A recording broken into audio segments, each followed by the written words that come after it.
Make a catch at the 20. Break the tackle. 25-30. Look out. The Jets are on. 30. 25-20. Touchdown. Far floats it left. Intercepted. Picked off. Brandon Flowers. Here comes the blitz. Russell in the end zone. Going to be sacked for a safety. Westbrook breaks away. He's at the 30. 25-20. 15. 10. 5. Touchdown. The ball goes over his head, out of the back of the end zone for a safety. Breeze looking downfield. Lance Moore. He's got it. Barb lobs it left for Coles. At the goal line. Touchdown. Ball picked off by the Seahawks. Coming back the other way is Wilson. Touchdown Seahawks. Cannot play with him. Cannot win with him. Cannot coach with him. I want winners.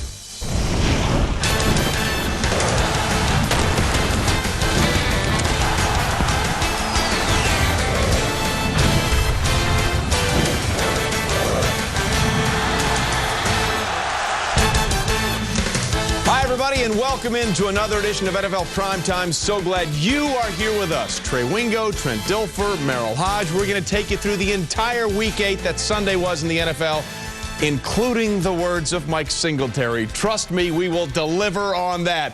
What a great campaign speech that was. But we begin tonight with a game that may determine the fate of the Indianapolis Colts when it comes to postseason, as they travel to Tennessee to take on the only team still unbeaten in the NFL, the Tennessee Titans. Indianapolis is riding a 7-game Monday night winning streak, and it will be a very difficult task to make it 8 straight. We have reports on both teams with our Teams at 20 update, beginning with Michelle Tafoya and the home team. Hello, Michelle. Hey, Trey. Well, being in the same division, the Colts and Titans know each other very well. And one thing the Titans defense knows all too well is how difficult it is to sack Peyton Manning. In fact, in 5 of their last 6 meetings, the Titans have failed to sack Manning at all. So when the defensive line walked into their meeting room this week, they found a fathead, a life-size decal of Manning on the meeting room wall. Just a little reminder. But defensive end Kyle Vandenbosch told us you can't get to Manning by outsmarting him. He's the smartest quarterback in the league. He went on to say, we just have to line up and win our matchups. But the question remains, will Vandenbosch line up at all? He remains a game-time decision with a groin injury. Now for a report on the Colts, here's Susie Kalber. Well, Michelle, Peyton Manning believes that a really talented Titan secondary hasn't truly been challenged by the passing game. But Peyton has to have some time to get the ball there. Why hasn't he had time? Well, Peyton being Peyton, he won't really lay any blame, but he does concentrate on one particular stat. He says that on any given possession, when the quarterback is sacked, there's only a 7% chance that the team will score on that possession. So he isn't about to test the theory of how long he can hold on to the ball against this massive Titans pass rush tonight. He's already been sacked 10 times this season, Trey, and they have not seen a pass rush like this. Susie, that is absolutely correct. And Michelle, before Susie, thanks. So here are the standings right now in the AFC South. The Tennessee Titans, the lone unbeaten team. Now, if they beat the Colts tonight, the Tennessee Titans will have a 4-game lead in their own division over every other team in the AFC South. That's why this game really might be a critical game for the Indianapolis Colts. We'll get to that portion of the discussion in a minute. But, Trent, listen, the last time Peyton Manning in this offense played a very physical, blitzing, wrecking havoc kind of defense was a couple of weeks ago against the Baltimore Ravens. And they won that game 31-7. What are they going to do tonight against this very aggressive Tennessee front seven? Well, it's interesting because I got caught up like everybody else did in this perception that this might be the most dominant defense, the Tennessee Titans, since the 2000 Baltimore Ravens. But when I went to the tape this week, I saw some holes that the Colts are definitely going to be able to take advantage of. The first thing you do is you take advantage of an aggressive defense by using screens and gimmicks. Play action fake. The Titans retreating into coverage, not to get beat deep. Boom, you dump the screen off to the tight end. Look at all that green grass to run. The offensive line out on the perimeter, a big play against a dominant defense. The other way is the quick passing game, 3-step game, slants. Finnegan's been taking advantage of slants all year long. It minimizes the inside two's pass rush by getting the ball out fast. Every team that's played against them has utilized the slant package well. Not only have they caught the ball and been tackled, but they've made plays after the catch. And then the seam route, something the Colts do so well. Dallas Clark matched up on the off linebacker. We call him the bubble linebacker there. He's off the ball. The tight end running past him, getting in the seam, big chunk yardage off 5-step drops, the quick passing game. Also, I want to make a point here, and Merrill, watch for this tonight. You're going to see at least 2 big vertical passing plays tonight. One of them is going to come off the old sluggo, the slant and go. They are primed and ready to be taken advantage of. And that's actually a great play because you got an aggressive defense. The problem is with that, man, you do need a little bit of time. And, you know, Michelle mentioned Kyle Vandenbosch may not play. And this team is not just vanilla. They just line up at 7 and come after you. They leave 4 in the secondary. They are using some things schematically, defensively, to get after the quarterback. When Vandenbosch went out last week, they used some schemes that really got after the quarterback, and they design them, they run them fast. Their linebackers, most underrated in football, but you got 3 offensive linemen sliding. They've got to take 3 of the 4 that may be coming here. Now, Bullock looks like he's coming, but all he's doing is trailing the back who's coming across to take care of the defensive back who's coming off. That means Thornton comes free off the slot area where you saw Trent. They took advantage of it in the passing game. So they do have blitz packages that they can get after Peyton Manning. And keep in mind, the Colts offensive line, you got 2 rookies at the guard position. You got guys down there that can you got defensive tackles, you got ends that can get after Peyton Manning quick. I do believe the quick passing game is critical, but I also think you got to use the draw game. They use a sprint draw that's one of the most effective in football. That may be their staple run tonight. Well, this is not the same Colts line that for so many years protected Peyton Manning so well. All right, guys, it's only week 8. And even if they lose tonight, the Colts will only be 1 game over 500. Can you say this is a must-win game for them when you consider they'll be down 4.5 games, really, against Tennessee when you consider they've already lost 1 game? Anytime you get inside the division, you're this far behind. This is why it's critical for them to win tonight. And I'm talking about the Colts. If you can win on the road, yes, you get this win. But then Tennessee will come again into Indianapolis. You get another time to play them. So you could chip 2 away tonight as long as you win tonight. But you have to win tonight. Well, I think it's about as close to a must-win as you can get in October. And my reason why is because for the Colts, they have to go out and they have to do what they do best, and that's throw the football down the field. That's generate some type of single-back run game to set up the big play action. And they have a great challenge against doing it against, right now, the best defense in football. Again, they're only giving up 11 points a game. Now, they haven't played a bunch of juggernaut offenses yet, so we'll see if that changes tonight. But this is a division that the Colts have owned. They've won it 5 straight years and won 12 games, at least 12 games, 5 straight years. Times are changing right now in the AFC South for the Indianapolis Colts. 8:30 Eastern right here on ESPN after Monday Night Countdown. So much more NFL primetime coming when we continue. It was an old-fashioned slugfest between the Giants and the Steelers and the surprising team that turned it in the 4th quarter. It was kind of a must-win game for the Cowboys, too, against Tampa Bay, and they defensively reared up against the Bucs on Sunday. And Mike Singletary on the campaign speech, greatest ever. I told him that he would do a better job for us right now, taking a shower and coming back and watching the game than going out on the field. Simple as that.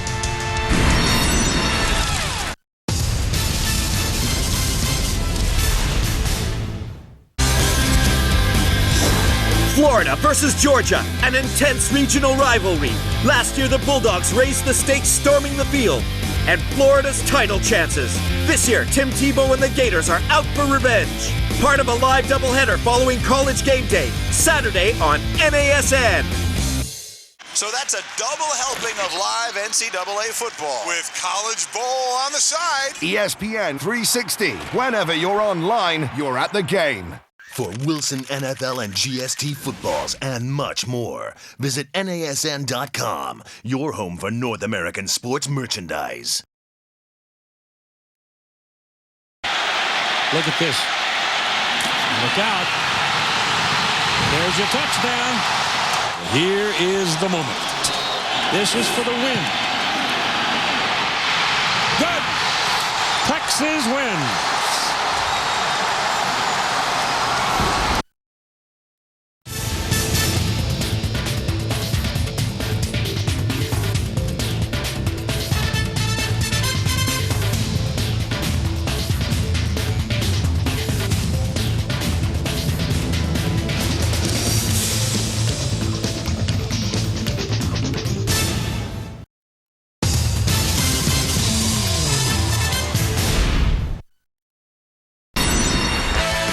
Welcome back to NFL Primetime.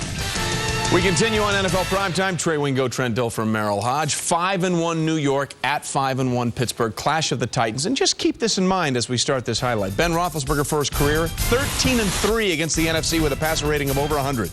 That may have changed. Eli Manning had a clean uniform at the start. He had a clean uniform at the end, but they had problems in the red zone, Merrill. Here's a 3rd and 1. They call it a touchdown, but Mike Tomlin reviews it. Good call. Elbows down. First ball didn't cross the goal line. No touchdown. Penetration. That's what they were doing down the goal line. Number 1 killer in the running game. And that's what Tomlin said. So they go for it on 4th and goal, and mosh pit of bodies. You know what? Good job of pinning the ball against his chest so he couldn't get it across. Now, Tom Coughlin challenged the no touchdown, and there's really no discernible angle to see where anything was in this, so it was upheld. However, Giants going for it again. Brandon Jacobs got stuffed there. And then Ike Taylor stuffs Plexico Burress, who did not start in this game. Giants would have to settle for a field goal, but they're up 9-7. James Butler had a pretty good game here. What a great interception, Trent, laying out full extension here to pick off Ben Roethlisberger. They kept possession of the ball after the fumble. Yeah, there's some interceptions on the quarterback, and there's others that the defender just makes a great play, and that's what happens here with James Butler. Well, that wasn't the only good play he made. Later on, it's a 3rd and 2. Ben finds Nate Washington, but so does Butler right as the ball arrives, and Brian Keel comes up with the interception and goes into Steelers territory. What a hit and what an intercept. What a hit right there. It's okay if a wide receiver catches it. Just punish him when he does. Either he'll separate him from it or he'll think twice before he comes back. That's exactly what happened there. It's still 9-7. Butler's not done in this highlight. That was the good. This is the not so good. Deep to Nate Washington. Don't run back towards your end zone. He was expecting the cutback. I'm going to give him the benefit of the doubt there. All right, fair enough. Steelers lead 14-9. You're so benevolent.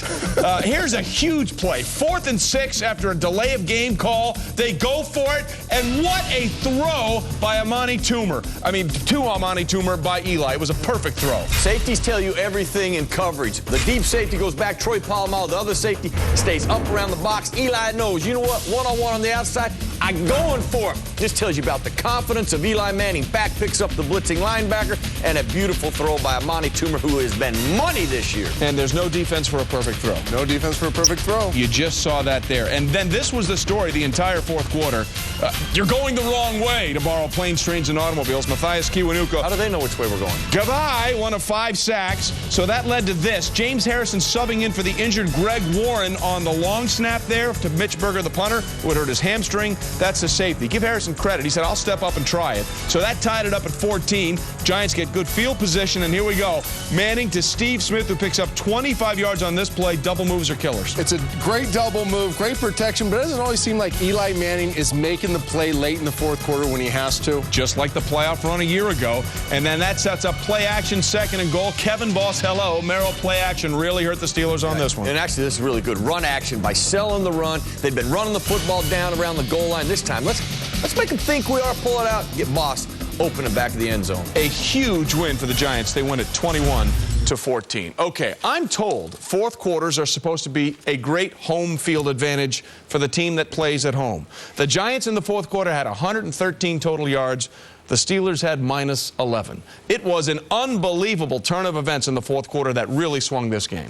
It was, and I'm just so impressed by the Giants, how mentally and physically tough they are. And they're resilient. They know how they're going to win a game when they go into it, and they go out there and they keep total poise, and they execute the game exactly like they see it in their heads beforehand, and that's why they can go on the road, play in these adverse environments and play exactly like they want to. And I believe the 4th quarter defines champions. You either perform at your very best under pressure, and that's what I thought the Giants did as a whole, but I love what they did defensively. You know what, when they got the lead, how many times have you heard prevent? And you got the Steelers backed up to around the 10-yard line. They got to go 90 yards. There's no possible way they could do that. We'll just go to prevent. Not the Giants, man. They got up in their blitz look. They had linebackers up in the gap. Who's coming? Who's dropping? Linebacker drops out.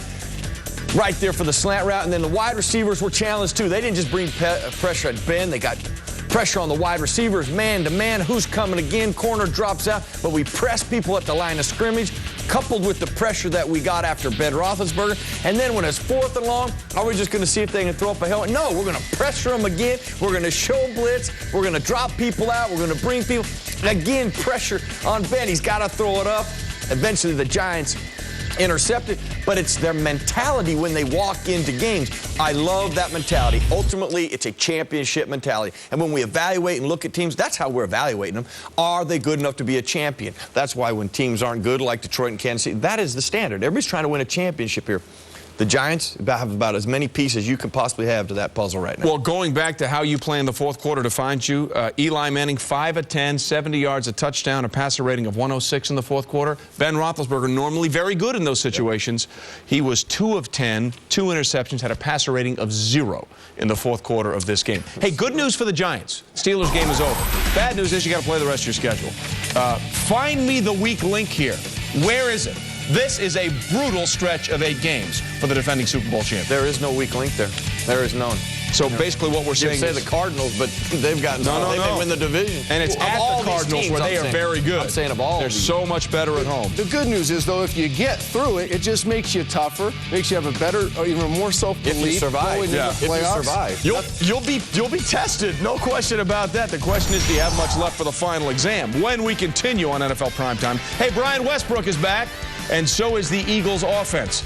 Man, what a difference one guy makes in Philly. We mentioned Arizona so good at home, so is Carolina. And Arizona not quite the same team yet on the road. NFL Primetime rolls on.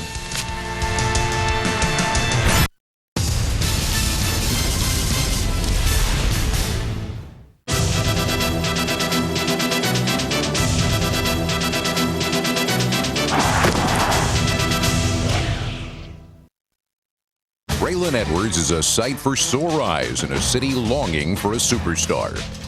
Well, we've been waiting for the playmakers. They showed up today.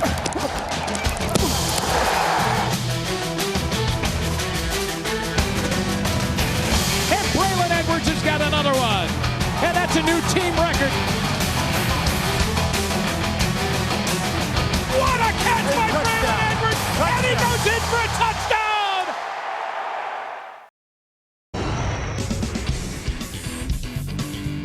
Here's the snap to Favre. Pump fakes, now throws the middle. Bubba Franks, touchdown, Green Bay! Favre alone in the shotgun. Favre moves to his right, points to his right, now back to the shotgun. Favre looking, lofts it deep down the middle. Touchdown! Gentlemen, start your engines. Let's go get him. Good luck. All right, driver, tighten your belts up. Ready? All right, man, here we go. These cars off. 2, 1, green flag. NASCAR Nationwide Series, the Memphis 250, this Wednesday only on NASN.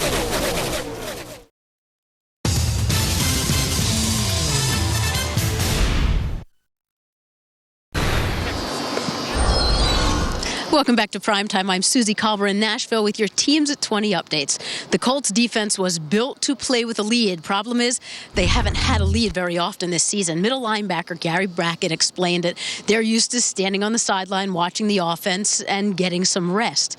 But now they can't get off the field on 3rd down. By the 7th or 8th play of a possession, that's when the mental errors happen. First the legs go, and then the mind. And this is a rough matchup for the Colts. They've had trouble stopping the run, and once again, they'll be without Defensive Player of the Year, safety Bob Sanders.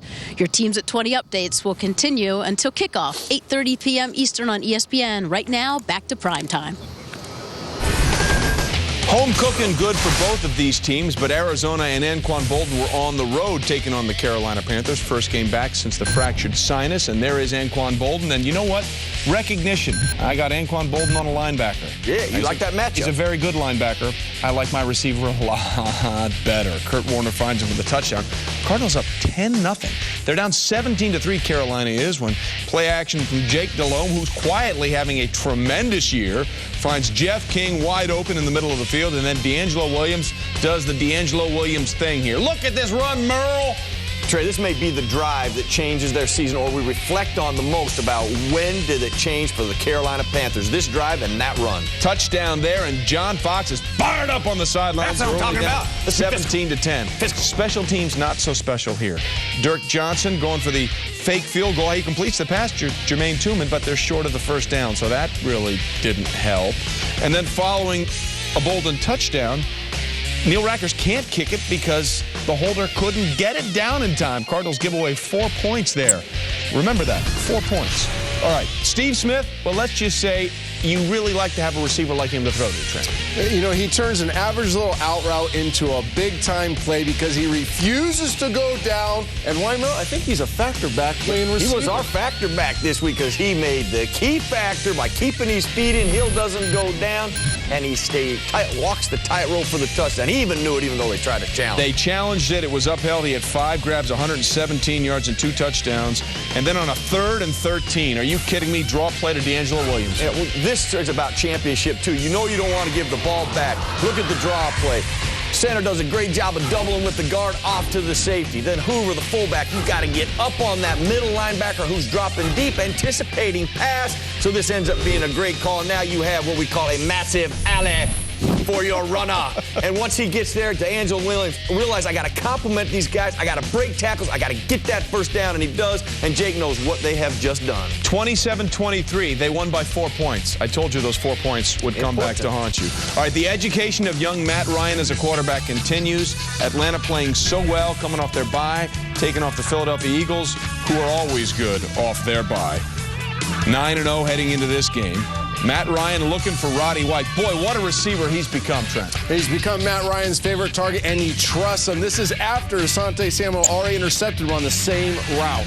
55 yards. Atlanta on the road up 7-0. Donovan McNabb beginning to look like the Donovan McNabb we've seen all the time right here, Merrill. Yeah, when he's moving that little high step right there is what we're accustomed to seeing. But he was a little erratic in this game. He wasn't as good as Donovan can be. Gets the first down, and then later on the drive, 2nd and goal from the 3. It's, he's in. Touchdown. Eagles tied up at 7, first rushing TD of the year. 3rd quarter, Brian Westbrook was back, and boy, I think that makes a difference, doesn't it, Haji? A big difference. You know, we know how vertically explosive he is. What makes him special, he's laterally explosive.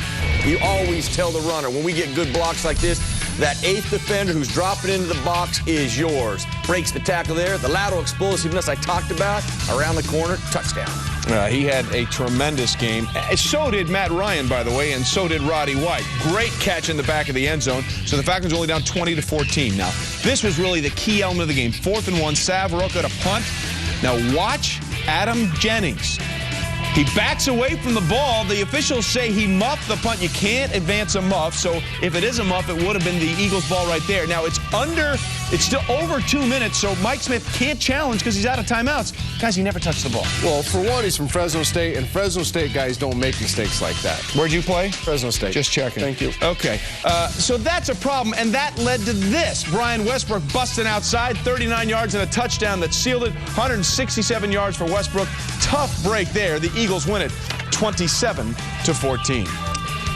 Well, we've showed you a couple of teams so far in the NFC East. What about the others? Tony Romo still not playing.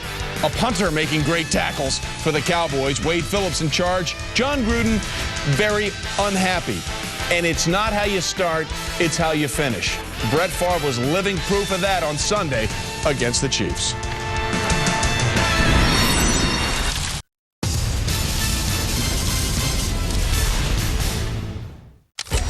Project who's leveled by Dion Phaneuf. Dion Phaneuf in a tower of power. Dion Phaneuf just explodes it. I never enjoy a hit. I can't afford to. I forget about it as soon as it's over. Others, they won't be so lucky.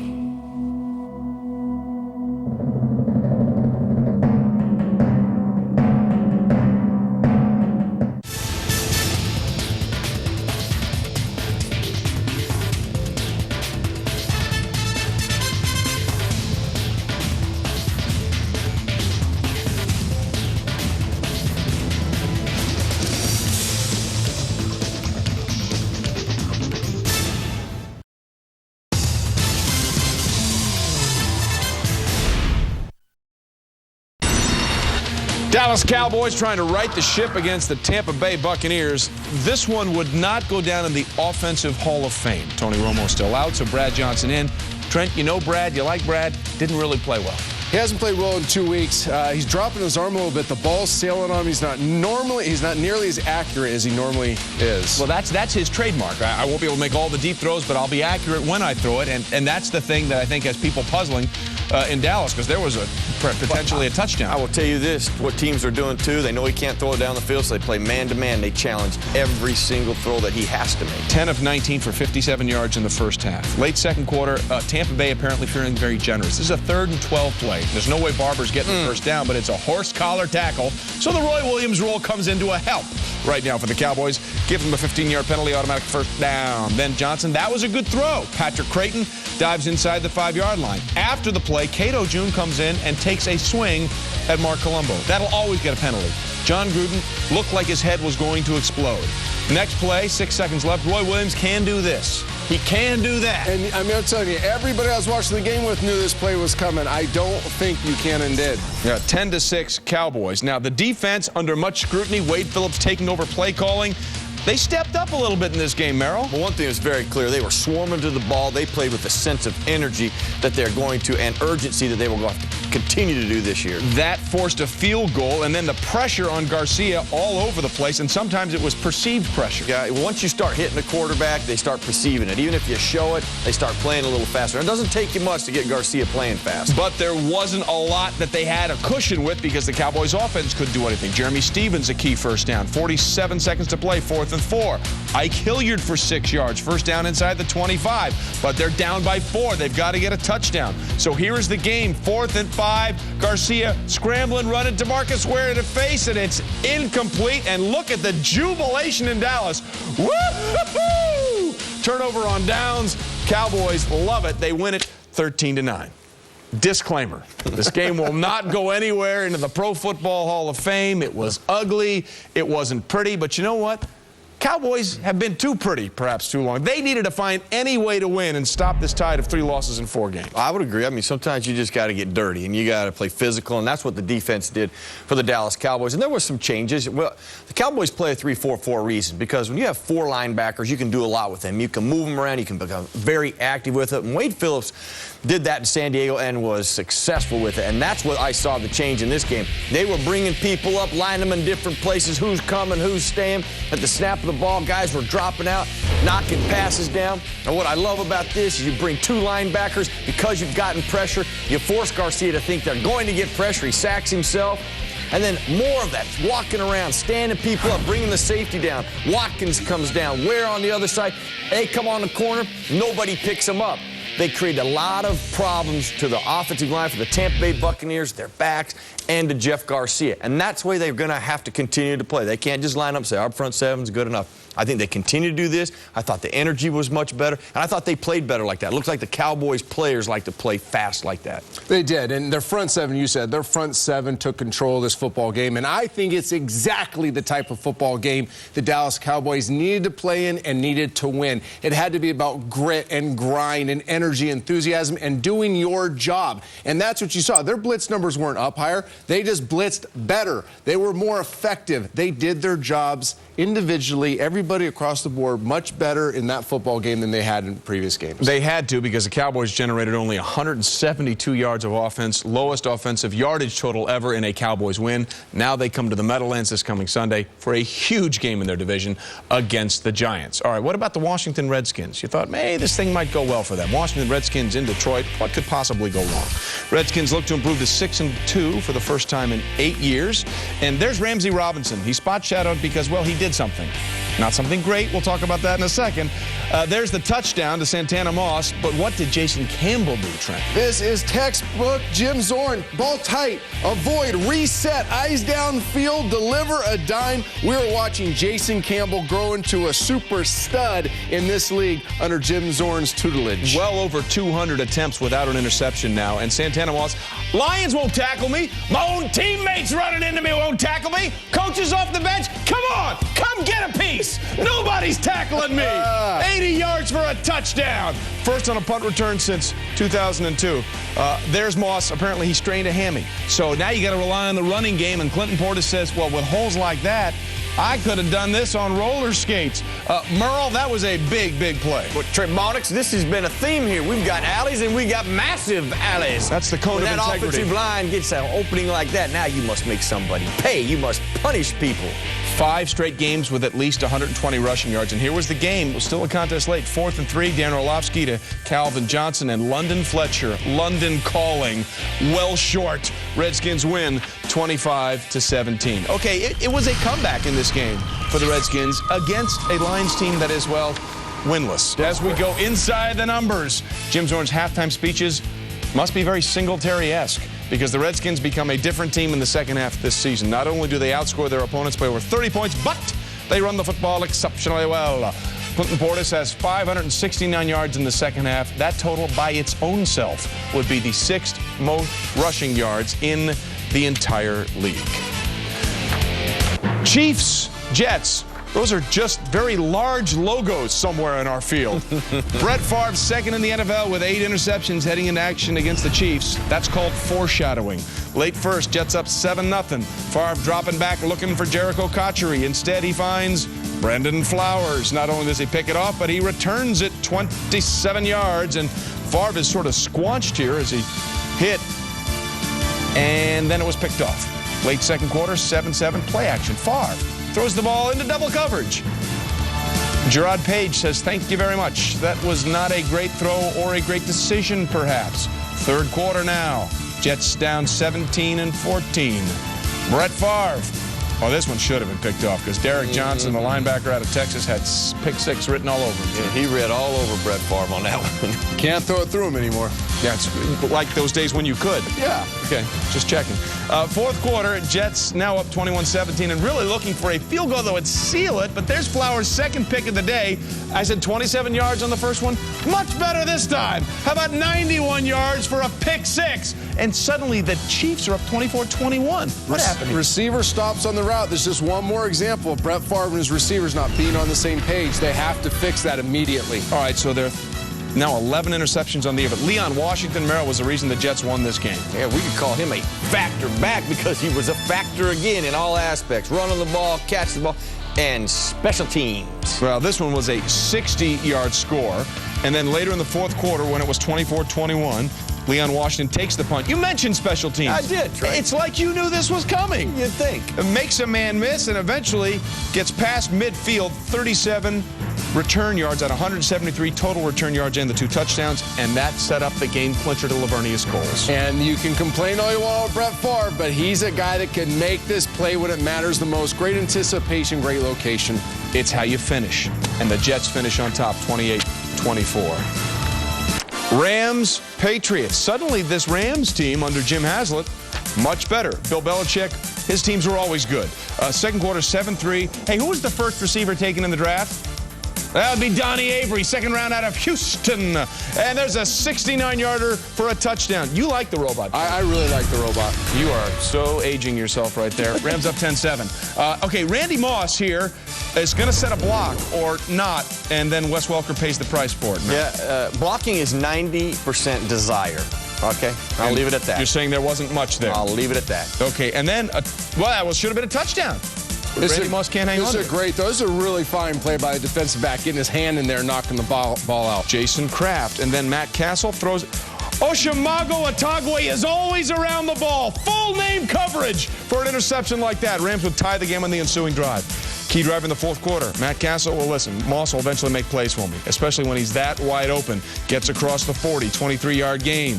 Later in the drive, Castle, you know, that Moss fellow worked once. Let's do it again. Pickup of 8. He had 7 catches for 102 yards. And then maybe the play of the game here, Castle to Kevin Falk. That's a great catch by Kevin Falk. Well, great play design, too, putting an athlete, even though he's a factor back, out on the island running a double move. Don't pander to Merrill. Patriots go up 23-16. I like it, Trey. And then Mark Bolger makes a poor choice here because he threw where there were 3 defenders picked up by Deltha O'Neal. Pats go on to win. They're in good shape now at 5-2, 23-16. London calling, second straight year, a game played in the regular season over there, and the fans at Wembley got their money's worth between the Chargers and the Saints. It went down to the wire, and suddenly the AFC East portion of the program begins for Buffalo. At this point, they'd like a mulligan in Miami.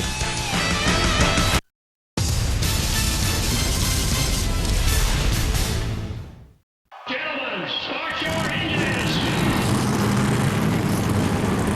Let's go get him. Good luck. All right, driver. Tighten your belts up. Ready? All right, man, here we go. These cars off. 2, 1, green flag. NASCAR Nationwide Series, the Memphis 250, this Wednesday only on NASN. GameDay.com is your destination for everything game day. Get closer to the guys. Not so fast, my friends. Sneak behind the scenes of the set and check out the latest on the game day matchup. Log on to collegegameday.com now.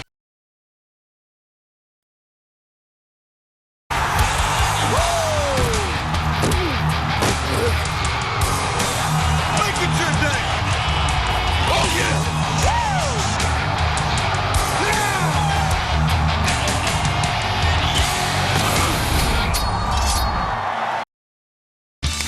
NHL on NASN. #1 draft pick Steve Stamkos and the Lightning head north to the mecca of hockey to take on the rebuilding Maple Leafs. Then, two of hockey's greatest playmakers, Crosby and Thornton, hit the ice as the Penguins face off against the Sharks. An NHL doubleheader Tuesday on NASN.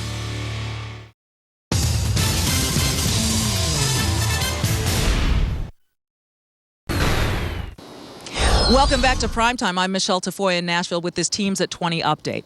Well, the Titans came into the week ranked number 4 in rushing offense with 155 yards per game. They boast a two-pronged attack. Third-year pro Lendale White, a power runner who leads the team with 8 touchdowns, and rookie Chris Johnson, the speedster, who leads the team with 549 yards rushing. Their moniker is Smash and Dash, but they'll try to smash and dash tonight against a defense that is ranked 29th against the run, the Indianapolis Colts. Your Teams at 20 updates will continue all the way up until kickoff at 8:30 p.m. Eastern on ESPN. Now let's send it back to Primetime. Well, second straight year regular season game in London. In London! Chargers at the Saints. Again, to recap, home game for New Orleans. It looks like New Orleans. Why not? Drew Brees ready to play against his former team. And this just in, Trent, Drew Brees played well. I am shocked by that. He is playing so well, but I thought yesterday had more to do with bad Chargers defense than good Drew Brees. Just because Lance Moore wasn't within 10 yards of a defender on that 31-yard play? There's so many plays where the receivers are wide open. Oh, like this one. And it's just constantly easy completions there for the offense. No challenge. So you're saying there should have been a defender near Devery Henderson there? Usually you want a defender near a receiver, yes. What about this one on Lance Moore? Well, how about there's no pressure either? That offensive line has done That's a great Henderson job actually there. all year. Yeah. Drew Brees was doing very well. Listen, this was a matchup that you knew was going to go this way. Well, this is the number 1 passing offense against the worst passing defense there. And there is Lance Moore again. See, that's a soccer pitch they played on. He did the whole slide. Hey, know your audience. That's part of it. Still like the robot better. Well, that's, you're not a soccer guy, I guess. As Marcus Colston for 49 yards. But there was someone in the vicinity. And then Brees, play action leads to what? Open receivers? Well, actually, Mark Campbell wasn't that open. Drew Brees, just another average day, 30 of 41, 339 yards and 3 touchdowns. Now, this game at one point was a blowout, but the Chargers came back. Phillip Rivers, who also played well, to Vincent Jackson. Oh, what great body control, Merle, to get both knees down. 1 knee equals 2 feet in the NFL, but he gets 2 knees. So that's 4 feet. 6 feet. 6 feet? 8 feet, whatever. What are you doing? Metric. Saints lead cut to 37-30. All right? Now they're pinned deep. Well, we just got to get something. Well, don't leave LaDainian Tomlinson alone. That's a bad call. 32-yard gain. Later in the drive, 4th and 2. Rivers to Antonio Gates. He sort of sat down for an 11-yard completion, but this is the play. 3rd and 15. Remember, they got to score to tie it. Phillip Rivers throws a jump ball, and the jump ball is received by Jonathan Vilma. He sits down. Saints go on to win it 37-32 in a game they really had to win. All right, Bills in Miami. The first divisional game on Buffalo's schedule. Tony Soprano, I know something you don't know. And that is the fact that Ted Ginn was going to have a big day. Did we see this coming, Trent? You know, I love what the Dolphins did. They led with the pass this game. They've been leading with the run the whole year. This game, they led with the pass, got Ted Ginn open behind the secondary. 46 yards on that one. They led to a touchdown, and this will also lead to something. How about Ted Ginn going out? Don't worry about the fumble. He fumbles it out of bounds. 64 receptions. He had 7 catches, 175 yards, a career high. And then the Wildcat offense. There's Ronnie Brown. There's Chad Pennington on a 2nd and 4. And Ronnie, well, Merrill, you've liked him since they took him. Yep. You know what? And they keep using this Wildcat, and there's different wrinkles from it. Now, defensively, people are doing a better job. The more they see it, but they continue to stay with it. They get yards, and they get first downs with it. You know, there was Ricky Williams there, and then let's go a more conventional way, and this is Williams get a nice cutback and find the goal line. 17-16. Him up on my fantasy. At that point, Miami. Score. I cannot give you any issues with fantasy. All right, Dick Duran's Bills have outscored the opponents 48-20 in the 4th quarter, but first play in the 4th, Trent Edwards, who's played so well, his arm is hit. That led to an interception, and Miami got a field goal. And then Joey Porter. Where you been, Joey? Boy, he has been playing great this year. Look at the move here. Having a great year, but this is what could get the Bills in trouble. Their offensive line is a little overrated. They're susceptible to big inside pass rushes. 2 sacks, 4 tackles, and a fumble recovery. And now Trent Edwards to Robert Royal. It's a great throw, but Royal coughs it up. 4 Buffalo turnovers. Miami wins 25-16. Cleveland, Jacksonville. Romeo Crennel trying to bounce back from last week's loss. They're on the road. Derek Anderson rolling out, finds Kellen Winslow's replacement, Steve Hayden. It's a go, Steve, go! A 51-yard gain all the way down to the 2. That set up a Jamal Lewis touchdown. That's exactly right. Browns up 14-7. 4th quarter, tied at 17, 3rd and 7. Derek Anderson looking for and finding Cindric Steptoe. No relation to Stepfret Williams. But look what he does, shedding not 1, not 2, but 3 tacklers. Here's the best part about this. He's finally ridden out of bounds at the 1. That led to a Phil Dawson field goal. That put him up 20-17. Come on. And can't finish that. Yes, you do. Come on. Then Brian Witherspoon spits up the bit. Joshua Cribbs recovers it. Cleveland then would go 3 and out, which led to a field goal. So it's still a 6-point game. So under 30 seconds left. Don't give David Garrard time. There's Matt Jones. Matt Jones rumbling, still going, and gets out of bounds. So the Jags, huge. Yeah, it was a big receiver. Jack Del Rio loves it. Jags still have a chance after an incompletion. 9 seconds left. David Garrard, listen, Matt Jones, you bailed me out. Oh, bobbles and off his hands. You love the Nick Sorensen helmet bounce. I love that he finishes the play. He could have sat there and been a spectator. Instead, he finishes the play, saves them the game. Browns hang on for a 23-17 win. What is going on in Jacksonville? Bengals, Texans. Again, I don't see those logos back there. They must have been surgically put in there, computer enhanced. Ladies and gentlemen, meet the best player no one ever talks about in the NFL, and that is wide receiver Andre Johnson. Trent Dilfer. I have a feeling he's going to get talked about a little bit after this game. 9 catches in the first half, single-handedly dominated this game. Well, not only this game, but he's been on a run 4 straight weeks where he's had at least 10 catches, and he's averaging about 140 yards per receiving. And he's getting a little more consistent play from the quarterback position, which is helping him. Yeah, he had one of those games, I believe, when Sage Rosenfels was the quarterback, and now Matt Schaub is back there. And, you know, listen, guys, the only thing about him is he's been hurt a lot the last couple of years. But when he's healthy, he is a monster. 11 grabs, 143 yards in this game. And when you have someone like that, it's going to leave somebody wide open. It does. He deserves so much attention. All of a sudden, you get guys running wide open in the secondary. David Anderson right there. Texans go up 14-3. It's 21-6 Houston in the 3rd. Schaub to Kevin Walter, a former Bengal. You know, you gotta touch him before he gets up. And that sort of typifies Cincinnati's season. The Texans suddenly are in it. 3-4. They win 35-6. When we continue, words of wisdom from a Hall of Famer, now the head coach in San Francisco. Our formula is this. We go out, we hit people in the mouth. Number 1. Number 2, we are not a charity. We cannot give them the game.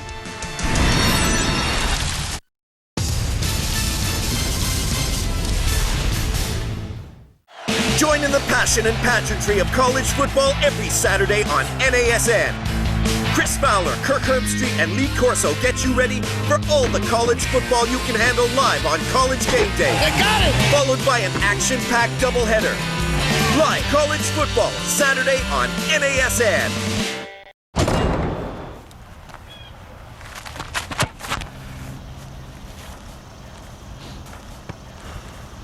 Life is about balance. When you achieve balance, the impossible becomes possible.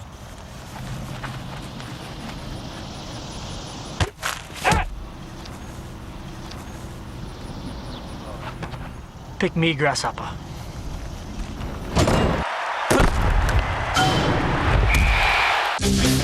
See the very best of the college football season on NASN. Every Saturday begins with College Game Day, as Chris, Lee, and Kirk visit a different campus each week before we kick off live coverage of games from across the USA. He heads for the corner. Touchdown! Plus, we've got more live matchups during the week and first air games Sundays and Mondays. If you miss any of the action, catch all the highlights with College Football Final each Sunday. And during the week, keep up with all the latest news by watching College Football Live, ESPN's 30-minute interactive highlight show. Glad to have you with us on College Football Live. Want even more choice of live games during the regular season? Sign up for our additional coverage on espn360.com, featuring up to 25 live games a week. As the season reaches its climax, we've got great conference championship games, and the College Player of the Year is honored with the Heisman Trophy. Touchdown, Texas! In December, the postseason gets started with coverage of all the top bowl games, including every BCS game and the national championship game live from Miami. Glenn rolling left, lofts it to the end zone. Celebrate college football's 140th season right here on NASN. Check NASN.com for weekly schedules and game previews.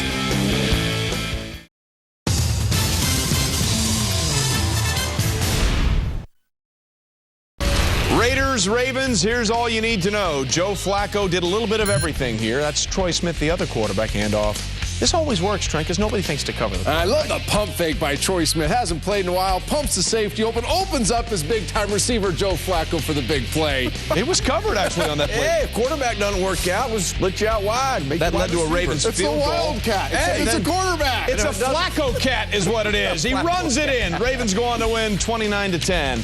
All right, ladies and gentlemen, here it is. This was the game of the week because the two teams coming into it weren't very good, but dear Lordy, things changed from where we thought this game might go.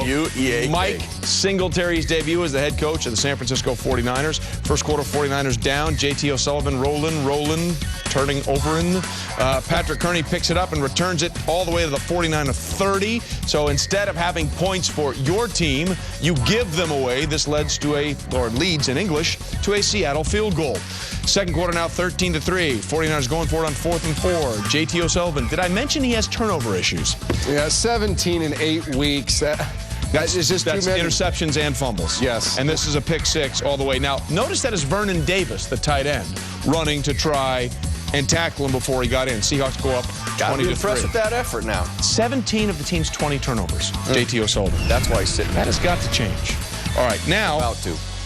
Third quarter, backup Sean Hill finds Vernon Davis for a decent gain, but as he gets up, he sort of hits the Seahawk defender right there. Now, that's an easy 15-yard personal foul. Mike Singletary called him off and said, what are you doing? Why? Then he said, We talked about this. You're done here. He sends him off the field and into the locker room. Seahawks win, but the story is what Singletary said afterwards. Vernon just, it was something that I told everybody at the very beginning of the week. I will not tolerate players that think it's about them when it's about the team. And we cannot make decisions that cost the team and then come off the sideline and it's nonchalant. No. You know what? This is how I believe, okay? I'm from the old school. I believe this.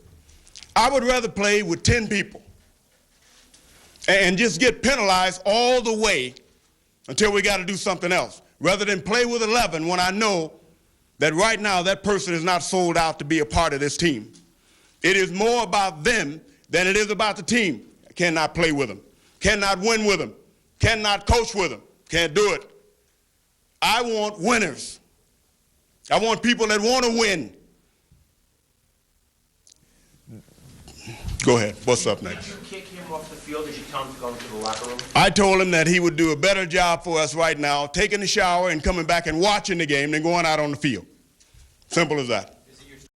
For those of you that forgot or do not know what Mike Singletary was like as a player, that was it. I know. His nickname was Samurai Mike on that Super Bowl team that won Super Bowl 20 for the Bears, and he had those wild eyes and the intensity, and that is what you just saw right there. All right, Trent, you played for the 49ers last year. What are you hearing about their reaction to that? Well, it's pretty clear that every player realizes it's a very singular message. The team is more important than you.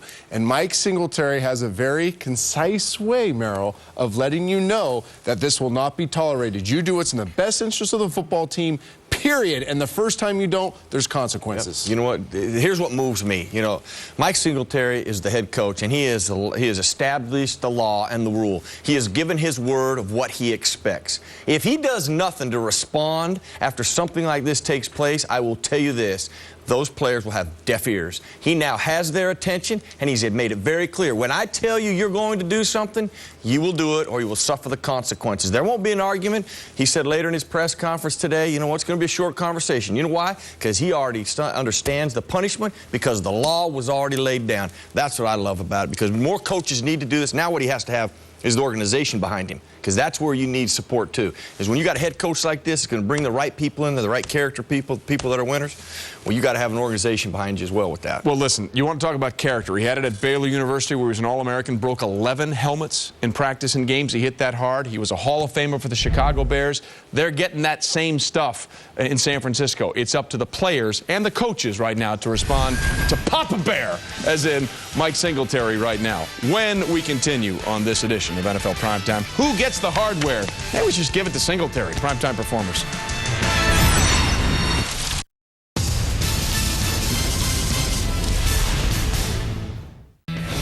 NASN, the #1 source for all your NFL coverage this season. We kick off each week with Sunday NFL Countdown, followed by up to 3 live games, including the top matchups from across the league. Mondays continue with 2 first-run games, followed by NFL Primetime and Monday Night Countdown with all the top stories from Sunday and all the buzz leading into the live game on Monday Night Football. Don't miss all the latest news, analysis, and features weekdays with NFL Total Access. Plus bonus coverage with NFL Game Day, Top 10, and Who Is. And come playoff time, we've got you covered with even more live games as the AFC and the NFC crown their champions with the wild card, divisional, and conference championships. And the greatest game of them all, Super Bowl 43, live from Tampa, Florida. Plus your annual trip to the Pro Bowl in Hawaii. The NFL this season on NASN.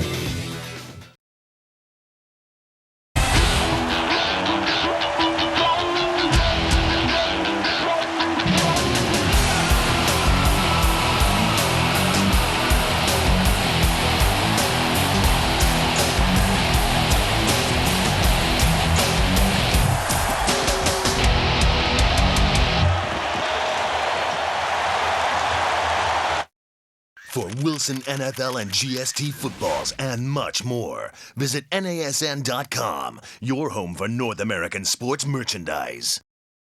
Moreeeee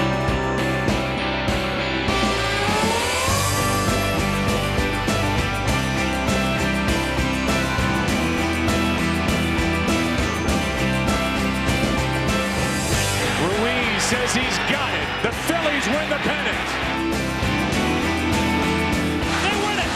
It's on to the October Classic for Tampa Bay. The Major League Baseball World Series continues tonight only on NASN.